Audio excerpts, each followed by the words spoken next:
इसमें आपका next question है। इस क्वेश्चन में वो कहते हैं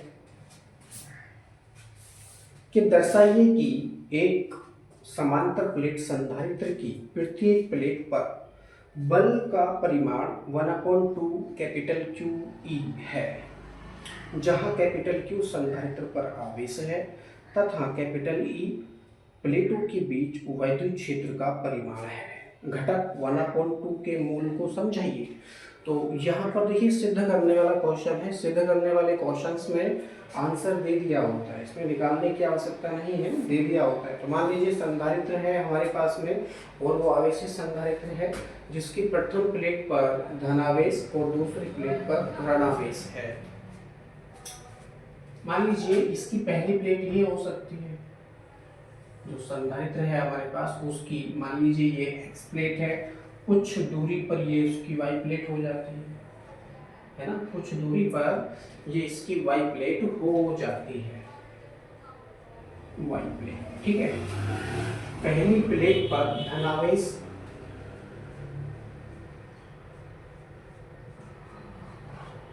दूसरी प्लेट पर उतनी ही मात्रा में ऋणावेश उत्पन्न हो जाता है। अब ये एक संधारित्र का चित्र बनकर तैयार हो चुका है आपके सामने। पहली प्लेट पर धनावेश है, दूसरी प्लेट पर ऋणावेश है। अब देखिए प्लस और माइनस है, पहले लेसन में आपने पढ़ा था, हमने समझाया था कि जब दो विपरीत प्रकार के आवेश परस्पर पास पास आते हैं तो उसमें आकर्षण बल लगता है, और जब समान प्रकृति के आवेश परस्पर पास पास आते हैं तो उनमें प्रतिकर्षण बल लगता है।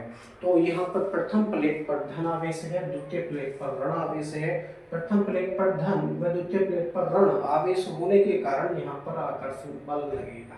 आकर्षण बल, यह आकर्षण बल दोनों प्लेटों को परस्पर पास पास लाने का कार्य करेगा, पास पास लाने का कार्य करेगा। यदि दोनों प्लेट स्थिर रखी है, यदि दोनों प्लेट स्थिर रखी है तो इनके मध्य लगने वाला आकर्षण बल इतनी मात्रा में नहीं लग सकता है कि इनकी स्थायी अवस्था को हटाकर आपस में चलने का प्रयास करें या ये दोनों प्लेटें जुड़ जाएंगी। ठीक है, तो एक बल लगेगा जिसे आकर्षण बल कहते हैं। मान लीजिए यह बल F है, मान लीजिए यह बल F है, तो इस तरफ से भी एक बल लगेगा उतनी ही मात्रा में। बल का परिमाण सेम है, F = 1/4 πε0 Q1 Q2/r²। कूलॉम के नियम से आप इसको ज्ञात कर सकते हैं।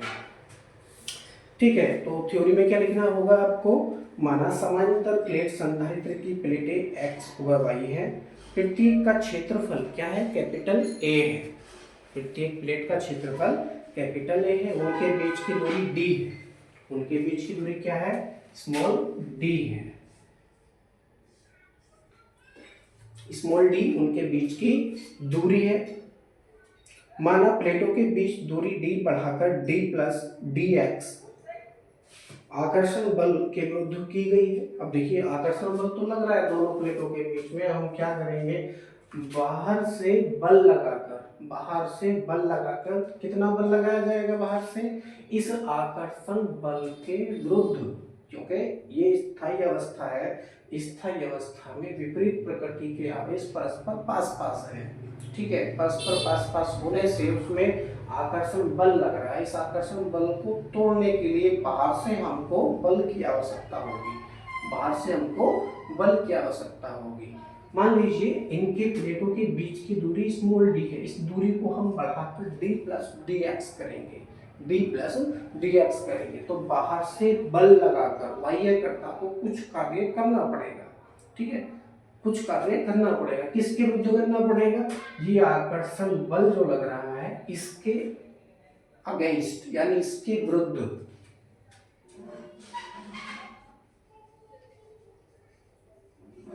आकर्षण, क्योंकि दोनों प्लेटें आवेशित हैं, प्लेटें आवेशित होने से मान लीजिए दोनों प्लेटों के बीच में कैपिटल ई वैद्युत क्षेत्र उत्पन्न हो रहा है। पहली प्लेट पर कैपिटल क्यू पॉजिटिव आवेश है, दूसरी प्लेट पर क्यू नेगेटिव आवेश है ना। आवेश जो है कैपिटल क्यू उन्होंने इस प्रश्न में पहले ही दे रखा है। ओके, अब क्या होगा अगर मैं इस वाई प्लेट को खिसकाऊं, वाई प्लेट को खिसकाऊं तो खिसकाने के पश्चात मान लीजिए दूसरी स्थिति ये उत्पन्न हो जाती है। इस स्थिति को मान लीजिए y' उत्पन्न होती है। कौन सी स्थिति उत्पन्न होती है, y डैश, यह स्थिति उत्पन्न होती है। और मैंने कितनी दूरी खिसकाई है, dx दूरी ये खिसकाई है।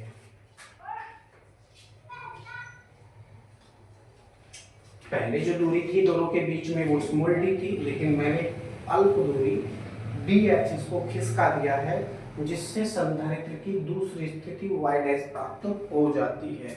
एक दूसरी प्लेट की जो स्थिति है वो y डैश प्राप्त होती है। अब विस्थापन dx में किया गया कार्य या इस आकर्षण बल के विरुद्ध विस्थापन dx उत्पन्न करने में किया गया कार्य, ठीक है। लिखेंगे थ्योरी में, आकर्षण बल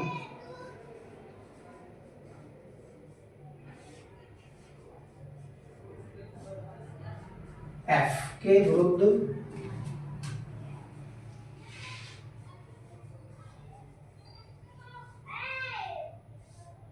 विस्थापन dx, विस्थापन कह लो या दूरी कह लो, बात है क्योंकि दो बिंदुओं के बीच दूरी को विस्थापन कहते हैं। पहला बिंदु ये हो गया, दूसरा बिंदु ये हो गया, तो इसको विस्थापन भी आप कह सकते हो, डिस्टेंस भी आप कह सकते हो। विरुद्ध dx विस्थापन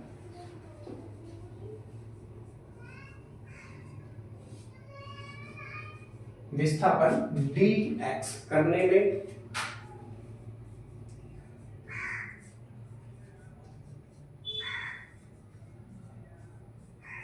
कृत कार्य। अब देखिए दूरी भी अल्प है, दूरी कितनी है, dx बहुत अल्प है, तो इसको स्थापित करने में, इसको बनाने में भी अल्प कार्य किया जाएगा। अल्प कार्य उसको dw से शो करेंगे। dw इक्वल क्या सूत्र है, बल गुणा विस्थापन। बल गुणा विस्थापन, dw इक्वल क्या हो जाएगा, बल गुणा विस्थापन यानी dx। F इंटू dx ये हो जाएगा, x जो है सापेक्ष में नहीं है, F इंटू dx। तो इसको समीकरण नंबर क्या बना लेंगे, 1 बना देंगे। समीकरण नंबर 1 हमको प्राप्त हो चुकी है। आगे इस समीकरण का हमको प्रयोग करना है कार्य ऊर्जा प्रमेय के अनुसार, ठीक है। इसलिए इसको समीकरण नंबर 1 हमने बना लिया। अब क्या है, दोनों प्लेटों के माध्यम में प्रति एकांक आयतन में संचित ऊर्जा। देखिए दोनों प्लेटों के बीच में क्या है, इस समय वायु है और इतना आयतन भी तो बन रहा है, ये क्षेत्रफल गुणा डिस्टेंस आयतन बन गया। इस आयतन में कितनी ऊर्जा संचित होगी वो हम ज्ञात करेंगे। तो लिखेंगे दोनों प्लेटों के माध्यम में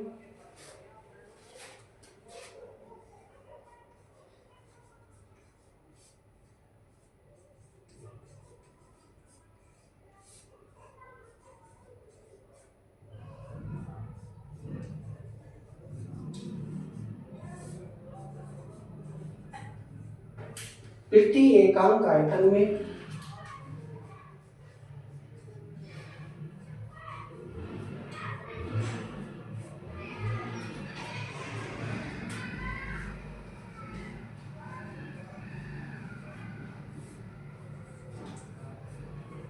संचित ऊर्जा। अब ये परिभाषा भी है, किस चीज की परिभाषा है, ऊर्जा घनत्व की। ऊर्जा घनत्व की संचित ऊर्जा, तो आप इसे या करके ऊर्जा घनत्व भी लिख सकते हैं।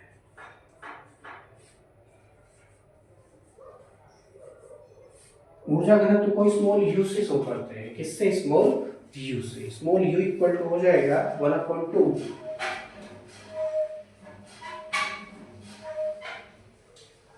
एप्सिलॉन 0 इंटू ई स्क्वायर, है ना। इस सूत्र से तो यही चीज उत्पन्न होगी। अब किए गए कार्य के कारण निकाय की ऊर्जा में वृद्धि याद कर लेंगे आप, क्योंकि कुछ ना कुछ कार्य किया जाएगा, कुछ ना कुछ कार्य किया जाएगा। देखिए पहले जो स्थिति थी वाई प्लेट की वो ये आपके सामने है ना, तो बीच की दूरी स्मॉल डी है, लेकिन बाह्य बल लगाकर इस दूरी को विस्थापन dx तक खिसकाया जाता है, जिससे स्थिति y डैश प्राप्त हो जाती है। यानी जो दूसरी प्लेट है y वो खिसक कर y डैश स्थिति में चली जाती है, ठीक है ना। तो क्या होगा इस कंडीशन में, इसका एरिया बढ़ गया। क्या बढ़ गया, एरिया बढ़ गया। इसके बीच में पहले ए क्षेत्रफल था, लेकिन y डैश स्थिति में क्षेत्रफल क्या हो जाएगा, a डैश हो जाएगा, क्योंकि एरिया बढ़ गया, विस्थापन बढ़ने से एरिया बढ़ गया। अब जब एरिया बढ़ जाएगा, क्षेत्रफल बढ़ जाएगा, तो उसमें कुछ ना कुछ स्थितिज ऊर्जा भी बढ़ जाएगी। ठीक है ना। तो किए गए कार्य के कारण निकाय की ऊर्जा में वृद्धि, यही आप क्या करेंगे।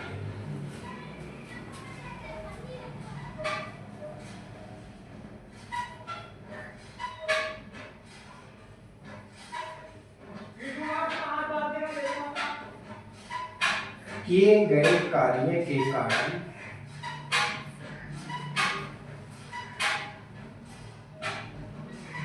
वही क्या बन गया कि निकाय बन चुका है। तो क्या करेंगे, कारण निकाय की ऊर्जा में वृद्धि।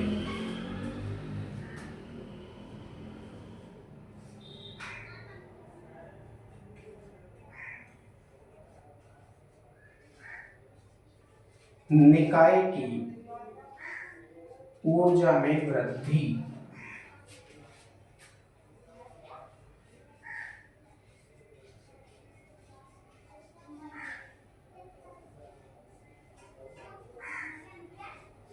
क्योंकि विस्थापन बहुत अल्प है, विस्थापन बहुत अल्प होने के कारण यह ऊर्जा वृद्धि भी बहुत ही अल्प है। मान लीजिए यह du है, क्या है, du।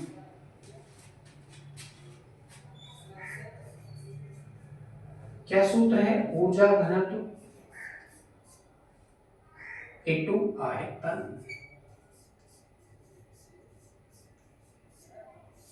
ऊर्जा घनत्व इंटू आयतन, इस सूत्र का प्रयोग करते हुए आप निकाय की ऊर्जा में वृद्धि ज्ञात करेंगे। अब आयतन का सूत्र तो आपके पास में है नहीं, प्रारंभिक जो क्षेत्रफल था वो एक था, प्रत्येक प्लेट का प्रारंभिक क्षेत्रफल ए था। तो इस कंडीशन में हमने जो dx विस्थापन इस y डैश स्थिति में उत्पन्न किया था, कुछ ना कुछ कार्य किया जाएगा, कुछ ना कुछ कार्य किया जाएगा। तो क्या है, यदि हम इस क्षेत्रफल को dx से मल्टीप्लाई कर देंगे, क्षेत्रफल को dx से मल्टीप्लाई कर देंगे, तो हमारे पास में आयतन आ जाएगा।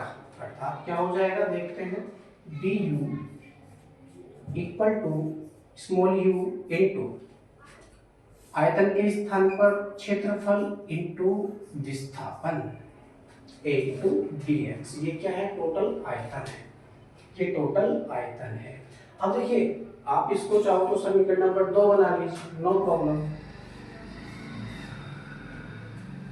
अब क्या करेंगे, समीकरण 2 से यहां u का मान रख लेगा।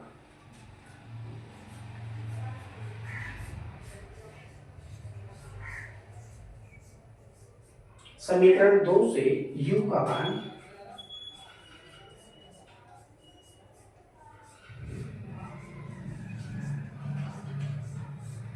अपनी इच्छा अनुसार आप कितने भी समीकरण में बना सकते हो, सुविधा के अनुसार, जहाँ पे आपको उचित लगे, या ये लाइन हमको प्रयोग करनी पड़ सकती है आगे जाकर के, इसी को समीकरण बना लीजिए। आपको लगता है कि ये लाइन आपको आगे जाकर के प्रयोग करनी पड़ सकती है कहीं ना कहीं, किसी न किसी इक्वेशन में, किसी न किसी कैलकुलेशन में, इसी को ही आप इक्वेशन बना लीजिए, equation number 1, equation number 2।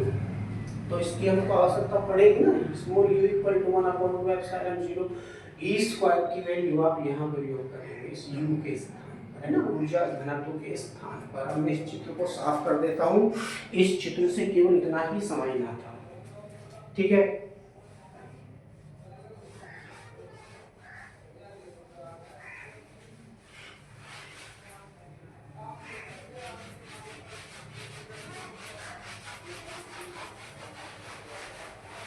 Okay, अब आगे देखते हैं, ये वैल्यू हम रखेंगे यहाँ, तो हमको क्या प्राप्त होता है, du equal to small u की वैल्यू है 1/2 epsilon 0 E square into a into dx। केवल यही वैल्यू आपको प्राप्त होगी, यही वैल्यू आपको प्राप्त होगी। अब देखिए, वैद्युत क्षेत्र की जो तीव्रता है प्लेटों के बीच में, संधारित्र की प्लेटों के बीच वैद्युत क्षेत्र कितना है, equal to sigma upon epsilon 0 है। लिखेंगे चूड़ी का चिन्ह लगा करके, equal to sigma upon epsilon 0, मात्रक है न्यूटन प्रति कूलम, है ना। ये प्रयोग करेंगे, कहाँ प्रयोग करेंगे, ऊपर। इसको मान लीजिए समीकरण नंबर 3। तो क्या है, समीकरण 3 में प्रयोग करने पर, समीकरण 3 में प्रयोग करेंगे तो क्या प्राप्त होगा, देखते हैं। डी इक्वल टू 1/2 एप्सिलॉन 0, ई के स्थान पर रहेगा सिग्मा अपॉन एप्सिलॉन 0, तो सिग्मा का क्या हो जाएगा, स्क्वायर हो जाएगा, अपॉन एप्सिलॉन 0 का भी क्या हो जाएगा, स्क्वायर हो जाएगा। ठीक है ना। ई के स्थान पे आपने प्रयोग किया, a इंटू डी एक्स ऐसे ही चलता रहेगा, a इंटू डी एक्स इसी प्रकार से चलता रहेगा। अब देखिए एप्सिलॉन 0 ऊपर है 1 पावर, नीचे 2 पावर, ऊपर का पूरा खत्म हो जाएगा, नीचे की केवल पावर ही खत्म होगी। जो बचा उसको लिखिए, बचा आपके पास D U equal to 1/2 sigma square upon epsilon 0। भाई सिग्मा स्क्वायर बचेगा, ऊपर नीचे एप्सिलॉन 0 बचा, ठीक है, ये लिखा गया। और आगे बच रहा है a into D x, a into D x, केवल इतनी ही वैल्यू आपको प्राप्त हो रही है। अब देखिए सिग्मा की वैल्यू भी हमारे पास नहीं है, सिग्मा की वैल्यू भी हमारे पास नहीं है, लेकिन प्रत्येक प्लेट पर जो संचित आवेश है या दिया गया आवेश है वो कैपिटल क्यू है, ठीक है ना। तो हम क्या प्रयोग करेंगे, इसको मान लीजिए समीकरण नंबर 4 बन रही है। तो क्या है, सिग्मा इक्वल टू, सिग्मा क्या है, आवेश का पृष्ठ घनत्व, सिग्मा है आवेश का पृष्ठ घनत्व, इसकी वैल्यू कितनी है, क्यू अपॉन ए, तो capital Q upon capital A. ये कहां प्रयोग करेंगे, समीकरण 4 में।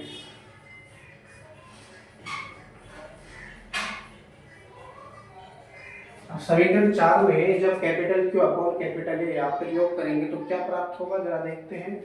D U equal to 1/2 sigma square, और सिग्मा के स्थान पे आप प्रयोग करेंगे क्यू अपॉन ए, तो क्या हो जाएगा, capital Q square upon A square, capital Q square upon A square, ये हो जाएगा। और नीचे क्या है, एप्सिलॉन 0 है into a into D x, फिर भी कुछ कटेगा, तो देखिए a से a काट सकते हैं, a से ही क्या कटेगा, नीचे वाली पावर कटेंगे। अब क्या बचा आपके पास में, बचा 1/2 Q square upon a epsilon 0, ठीक है ना। केवल यही वैल्यू आपको प्राप्त हो रही है।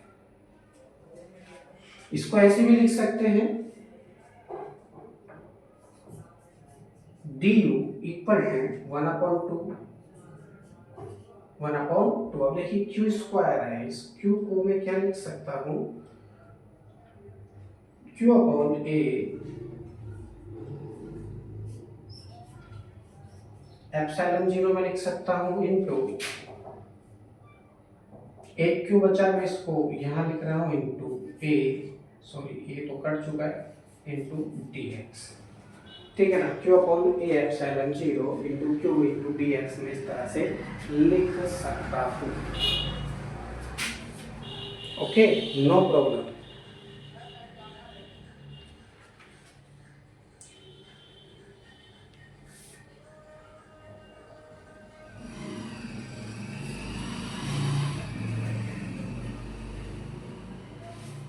अब जरा एक बात ध्यान से देखेंगे, क्यू अपॉन ए किस चीज का फॉर्मूला बन रहा है, सिग्मा का फॉर्मूला बन रहा है।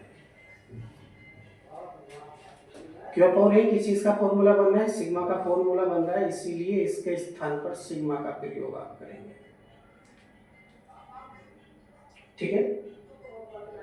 और क्या प्राप्त होगा, जरा देखते हैं।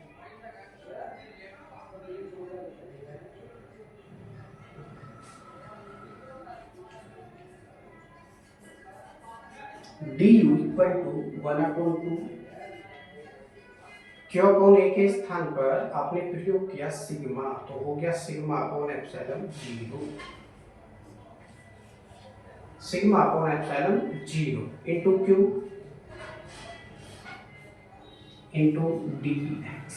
अब आप कहेंगे सर ये वाली इक्वेशन तो समीकरण नंबर 4 से मैच करती हुई है, कि भाई मैच नहीं कर रही है, इसमें बहुत सारे परिवर्तन हो चुके हैं, है ना। 1/2 sigma upon epsilon 0 into Q into D X है, और समीकरण 4 में है D U equal to 1/2 sigma square upon epsilon 0 A into D X है ना। तो इसमें बहुत सारी चीजें परिवर्तित हैं, तो क्या करेंगे, सिग्मा अपॉन एप्सिलॉन 0 किस चीज की वैल्यू है, सिग्मा अपॉन एप्सिलॉन 0 प्लेटों के बीच विद्युत क्षेत्र की तीव्रता है, इसलिए इसके स्थान पर कैपिटल ई का प्रयोग आप कर सकते हैं, कैपिटल ई का प्रयोग। ठीक है, कैपिटल ई का प्रयोग आप यहाँ कर सकते हैं। तो ये इक्वेशन कुछ इस तरह से हो जाएगी। मैं यहाँ से साफ कर देता हूँ, और समीकरण 2 एक की आवश्यकता है हमको।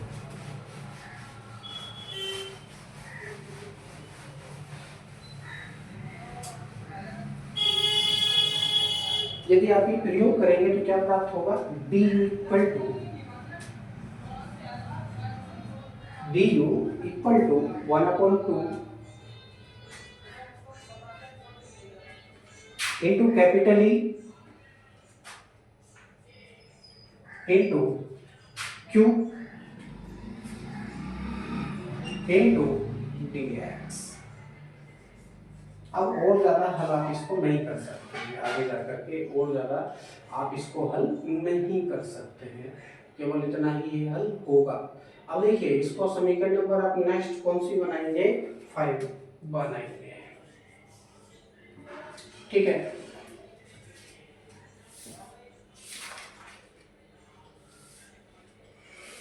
D equal to Q E into D X आपको ये प्राप्त हो रहा है। 1/2 यूं चलता रहेगा। अब क्या करेंगे हम, देखिए कार्य ऊर्जा प्रमेय का हम प्रयोग करेंगे। कार्य ऊर्जा प्रमेय का प्रयोग हम इसलिए कर रहे हैं क्योंकि किया गया कार्य स्थिर वैद्युत ऊर्जा के रूप में संचित हो जाता है। तो आप इसको ऊर्जा और कार्य प्रमेय का प्रयोग करना कह सकते हैं। तो लिखेंगे कार्य ऊर्जा प्रमेय से, कार्य ऊर्जा प्रमेय से, या फिर आप लिख सकते हैं समीकरण 1 व 5 की तुलना करने पर।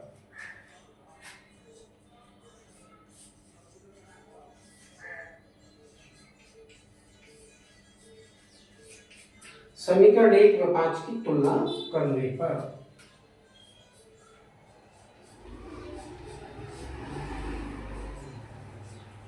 अब जरा एक बार समीकरण नंबर 1 पे निगाह मारो, समीकरण 2 पे 5 पे निगाह मारो। तो समीकरण 1 में जो LHS है, ये LHS ही है, LHS लेफ्ट हैंड साइड में DW है, और समीकरण 5 में DU है। DW किया गया कार्य, अल्प मात्रा में किया गया कार्य, इसे अल्प कार्य भी कह सकते हैं। DU है प्लेटों के बीच में एकांक आयतन में अल्प संचित ऊर्जा, DU है ना। तो किया गया कार्य ही स्थिर वैद्युत ऊर्जा है, किया गया कार्य ही स्थिर वैद्युत ऊर्जा के रूप में संचित हो जाता है ना। तो इसी का हम प्रयोग करेंगे। तो क्या कर सकता हूं मैं, DW इक्वल टू DU प्रयोग करेंगे। DW की value F into D X equal to, और DU की वैल्यू है 1/2 E into Q into D X. कुछ कटेगा यहाँ से, बराबर में है, dx से आप dx काट सकते हैं, जो बचा उसको लिखेंगे। आपके पास बचा है F इक्वल टू 1/2 QE है ना। केवल यही आपको प्राप्त होगा। क्यू को मैंने पहले लिख दिया, ई को बाद में, नो प्रॉब्लम, मल्टीप्लाई में है। आप भी मात्रक लिखना चाहो तो लिख सकते हो। क्या मात्रक है, न्यूटन। यही हमसे पूछा था, है ना। तो ये प्रूव्ड हो चुका है 1/2 QE। अब देखिए चालक के भीतर वैद्युत क्षेत्र शून्य होता है तथा बाहर वैद्युत क्षेत्र क्या होता है, कैपिटल ई होता है। देखिए 1/2 का भी पूछा था इन्होंने। 1/2 क्या था, घटक 1/2 के मूल को समझाइए कि ये कहां से हमको प्राप्त हो रहा है।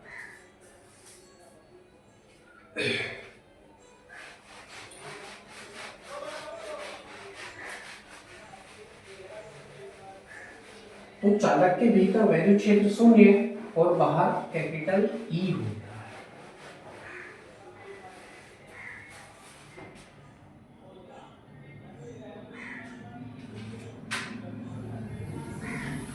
चूंकि का चिन्ह लगाएंगे, उनमें में से लिखेंगे चालक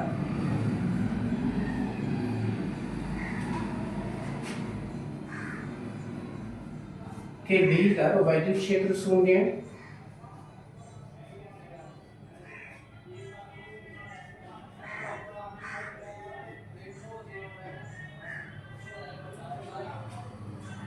होता है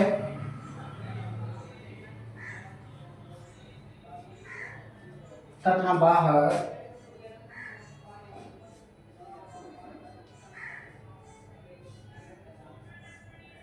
कुछ भी संख्या हो सकती है। तो कुछ भी संख्या का मतलब है कैपिटल ई मान लीजिए। बाहर वैद्युत क्षेत्र की तीव्रता कैपिटल ई होती है या हो सकती है, ज्यादा लिखना बेहतर रहेगा। कैपिटल ई हो सकती है तब, या इसीलिए औसत वैद्युत क्षेत्र, औसत वैद्युत क्षेत्र, औसत वैद्युत क्षेत्र याद करना है। औसत प्रारंभिक प्लस अंतिम बटे 2, इसको ई से आप दर्शाइए। यानी पहले जो प्रारंभिक है वो क्या है, 0 है, प्लस बाद में कितना हो गया E/2। 0 में जब आप E जोड़ेंगे तो क्या हो जाएगा, E हो जाएगा E/2। आप इसको इस तरह से भी लिख सकते हैं या करके E' equal to 1/2E, E' equal to 1/2E। औसत वैद्युत क्षेत्र हमारे पास में 1/2E आ रहा है, अर्थात बल के लिए है। ये जो 1/2E है, जो मान है हमारा, ये बल के लिए प्रयोग किया जाना है, इसका ये मतलब हुआ। इस प्रश्न में बहुत सारी चीजें हमसे पूछी थी। पहले तो उनसे यही पूछा था कि दर्शाइए कि समांतर प्लेट संधारित्र की तृतीय प्लेट पर बल का परिमाण 1/2 QE है, जहाँ पर कैपिटल Q संधारित्र पर आवेश है तथा कैपिटल E प्लेटों के बीच वैद्युत क्षेत्र का परिमाण है। तो हमने सिद्ध कर दिया, जो F equal to 1/2 capital Q capital E newton होता है ना, तो ये हमने दर्शा दिया है, सिद्ध हो चुका है। यहाँ पर हमसे 1/2 जो घटक है, आंकिक वैल्यू है, इसके भी पूछा था कि घटक 1/2 के मूल को समझाइए। तो घटक 1/2 का मूल क्या है, क्योंकि चालक के भीतर वैद्युत क्षेत्र शून्य होता है तथा बाहर कैपिटल E हो सकता है ना, बाहर कैपिटल E हो सकता है। तब औसत वैद्युत क्षेत्र आपने ज्ञात किया, तो E' इक्वल टू प्रारंभिक प्लस अंतिम बटे 2। अगर यहाँ पर 3, 4, 5, 6, 10, 20 कितनी वैल्यू भी क्यों ना हो, तो 1 + 2 + 3 + 4 + 5/5। 10 है तो प्लस में सबको 10/10, ठीक है ना। अगर 50 है तो plus plus plus plus 50 bar upon में 50। तो औसत यहाँ से ज्ञात करेंगे। तो 0 + E/2 यानी क्या हो गया, E/2 हो गया। इसको 1/2E लिख सकते हैं। इस सूत्र में हमसे पूछा था कि 1/2 का जो घटक है ये कहाँ से चल रहा है इसके साथ में। तो 1/2 क्या है, बल के लिए प्रयोग की गई वैल्यू है, बल के लिए प्रयोग किया गया आंकिक मान है, ठीक है। तो यहाँ पर यह प्रश्न आपका बिल्कुल कंप्लीट हो चुका है। आई होप आपको समझ में आया होगा। यदि नहीं समझे हैं तो वीडियो को आगे पीछे करके आप देख सकते हैं। ओके।